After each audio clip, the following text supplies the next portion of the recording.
Hi friends, welcome to up and down Tamil. இன்றைக்கி நம்ம சேனலில் சில புதிர்கள் தான் பார்க்க போகிறோம். இந்த புதிர்களுக்கான குறிப்புகள் உங்களுக்கு கொடுக்கப்படும். அந்த குறிப்புகளை வச்சு நீங்கள் விடைகளை எளிமையாகவே கண்டுபிடிச்சிடலாம் நண்பர்களே. அந்த வகையில் தான் இன்றைக்கான புதிர்கள் அமையப் போகிறது. இன்றைக்கான புதிர்களுக்கான குறிப்புகள் எந்தெந்த வடிவங்களில் வகைகளில் இருக்குன்னு பார்த்தீங்கன்னா, ஒவ்வொரு புதிருக்குமான முதல் எழுத்து உங்களுக்கு கொடுக்கப்படும், உங்களுக்கு கூறப்படும். ஒவ்வொரு புதிருக்குமான மொத்த எழுத்துக்களும் உங்களுக்கு கொடுக்கப்படும். அதுபோக ஒவ்வொரு புதிருக்குமான கூடுதலாக ஒரு குறிப்பு உங்களுக்கு கொடுக்கப்படும். இந்த வகையான குறிப்புகளை வச்சு நீங்கள் ரொம்ப எளிமையாகவே விடைகளை கண்டுபிடிச்சிடலாம் நண்பர்களே. அந்த வகையில் இன்று நாம் பார்க்கக்கூடிய முதல் புதிர் அது சார்ந்த குறிப்புகள். இந்த புதிருக்கான மொத்த எழுத்துக்கள் 3 எழுத்துக்கள். இந்த புதிருக்கான முதல் எழுத்து பார்த்தீங்கன்னா மே அப்படிங்கிற எழுத்து. அதாவது தமிழ் எழுத்துக்களில் மாவரிசையில் வரக்கூடிய மே அப்படிங்கிற எழுத்து தான் முதல் எழுத்து. அதாவது மே அப்படிங்கிற எழுத்து. மொத்தம் 3 எழுத்துக்கள். இந்த புதிர் சார்ந்த கூடுதல் குறிப்பு, பெண்கள் கால் விரல்களில் அணியக்கூடிய ஒரு ஆபரணம் அப்படின்னு கூட சொல்லலாம். ரொம்ப எளிமையாகவே நீங்கள் கண்டுபிடிச்சிருப்பீங்கன்னு நினைக்கிறேன். அடுத்த புதிரும் அது சார்ந்த குறிப்புகளும். இந்த புதிருக்கான மொத்த எழுத்துக்கள் 3 எழுத்துக்கள். இந்த புதிருக்கான முதல் எழுத்து மே அப்படிங்கிற எழுத்து. அதாவது தமிழ் எழுத்துக்களில் மாவரிசையில் வரக்கூடிய மே அப்படிங்கிற எழுத்து தான் முதல் எழுத்து. மொத்தம் 3 எழுத்துக்கள்.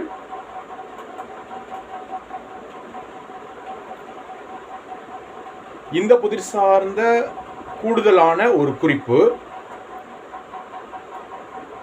இது ஒரு இசைக்கருவி அப்படின்னு கூட சொல்லலாம். இது ஒரு இசைக்கருவி.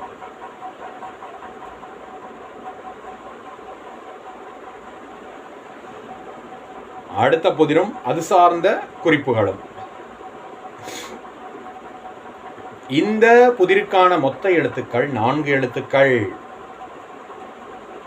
இந்த புதிருக்கான முதல் எழுத்து பார்த்தீங்கன்னா மே அப்படிங்கிற எழுத்து தான் முதல் எழுத்து. மொத்தம் 4 எழுத்துக்கள்.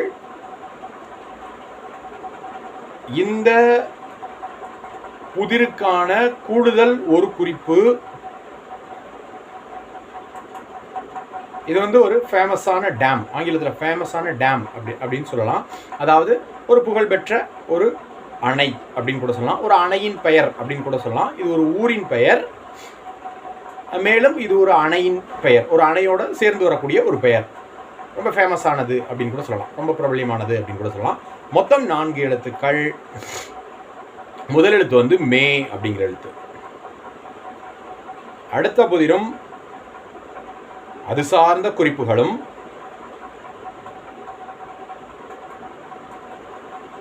இந்த புதிருக்கான மொத்த எழுத்துக்கள் 2 எழுத்துக்கள்.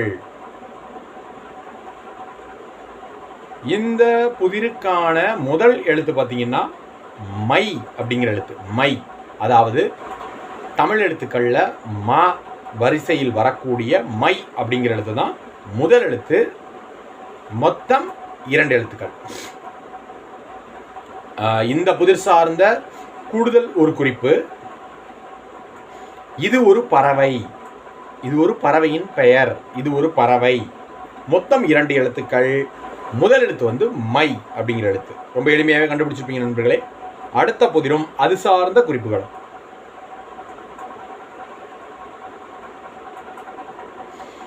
இந்த புதிருக்கான மொத்த எழுத்துக்கள் பார்த்தீங்கன்னா 4 எழுத்துக்கள். இந்த புதிருக்கான மொத்த எழுத்துக்கள் 4 எழுத்துக்கள்.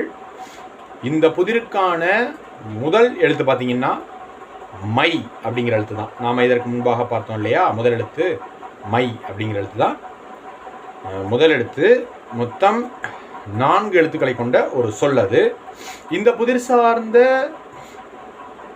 கூடுதல் ஒரு குறிப்பு, ஆங்கிலத்தில் வந்து கிரவுண்ட் அப்படின்னு சொல்கிறோம் இல்லையா, ஆங்கிலத்தில் வந்து கிரவுண்ட் அப்படின்னு சொல்கிறோம் இல்லையா, அதற்கு இணையான தமிழ்ச்சொல் அப்படின்னு கூட சொல்லலாம். விளையாடக்கூடிய இடம் அப்படின்னு சொல்லலாம், விளையாட பயன்படும் ஒரு இடம் அப்படின்னு கூட சொல்லலாம். முதல் எழுத்து வந்து மை, மொத்தம் 4 எழுத்துக்கள் நண்பர்களே. ரொம்ப எளிமையாகவே கண்டுபிடிச்சிடலாம் விடைகளை. அடுத்த புதிரும் அது சார்ந்த குறிப்புகளும்.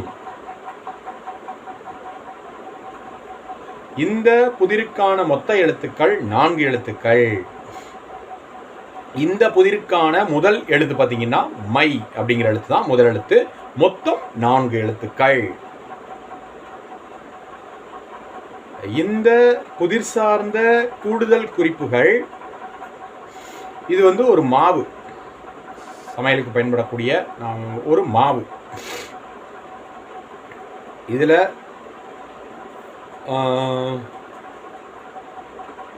பல்வேறு உணவு வகைகளை செய்யலாம். இது ஒரு மாவு. மொத்தம் 4 எழுத்துக்கள். முதல் எழுத்து வந்து மை அப்படின்னு பார்த்துட்டோம். ரொம்ப எளிமையான ஒரு புதிர் தான் நண்பர்களே. அவ்வளோதான் நண்பர்களே, இன்றைக்கான புதிரும் அது சார்ந்த குறிப்புகளும். நாம் மீண்டும் ஒரு முறை இன்றைக்கு நாம் பார்த்த புதிர்களை சுருக்கமாக ஒரு முறை பார்க்கலாம் நண்பர்களே.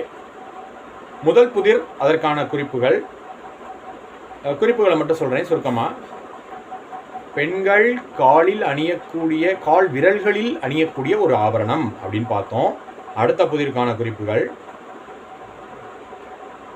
இது ஒரு இசைக்கருவி அப்படின்னு பார்த்தோம். 3 எழுத்துக்களை கொண்ட முதல் எழுத்து மே அப்படிங்கிற எழுத்துல தொடங்கக்கூடிய ஒரு இசைக்கருவி அப்படின்னு பார்த்தோம். அதுக்கடுத்தது முதல் எழுத்து மே அப்படிங்கிற தொடக்க எழுத்து மொத்தம் 4 எழுத்துக்களை கொண்ட ஒரு அணையின் பெயர் அப்படின்னு பார்த்தோம். அதற்கடுத்தது முதல் எழுத்து மை, மொத்தம் 2 எழுத்துக்களை கொண்ட ஒரு பறவையின் பெயர் அப்படின்னு பார்த்தோம். அதற்கடுத்து முதல் எழுத்து மை, மொத்தம் 4 எழுத்துக்களை கொண்ட நாம் விளையாடக்கூடிய இடம் அப்படின்னு பார்த்தோம். அதற்கடுத்தது முதல் எழுத்து மை, மொத்தம் 4 எழுத்துக்களை கொண்ட ஒரு மாவு அப்படின்னு பார்த்தோம். சமையலுக்கு பயன்படக்கூடிய, இதில் பல்வேறு உணவுகள் தயாரிக்கக்கூடிய ஒரு மாவின் வகைன்னு பார்த்தோம். அவ்வளோ நண்பர்களை, இன்றைக்கான புதிரும் அது சார்ந்த குறிப்புகளும். இது போன்ற மேலும் ஒரு அருமையான வீடியோவில் சந்திக்கலாம். அதற்கு முன்பாக மறக்காமல் நம்ம channel up and down Tamil சேனலில் சப்ஸ்கிரைப் பண்ணிக்கோங்க. சப்ஸ்கிரைப் பண்ண கிளிக் பண்ணுங்கள். பக்கத்தில் பெல் சிம்பல் வரும், அதை கிளிக் பண்ணிட்டு ஆல் அப்படிங்கிற ஆப்ஷனை கிளிக் பண்ணிங்க. மறக்காமல் வீடியோக்கு லைக் பண்ணுங்கள், ஷேர் பண்ணுங்கள், கமெண்ட் பண்ணுங்கள். மீண்டும் இது போன்ற ஒரு அருமையான வீடியோவில் சந்திக்கலாம். நன்றி, வணக்கம். தேங்க்ஸ் ஃபார் வாட்சிங்.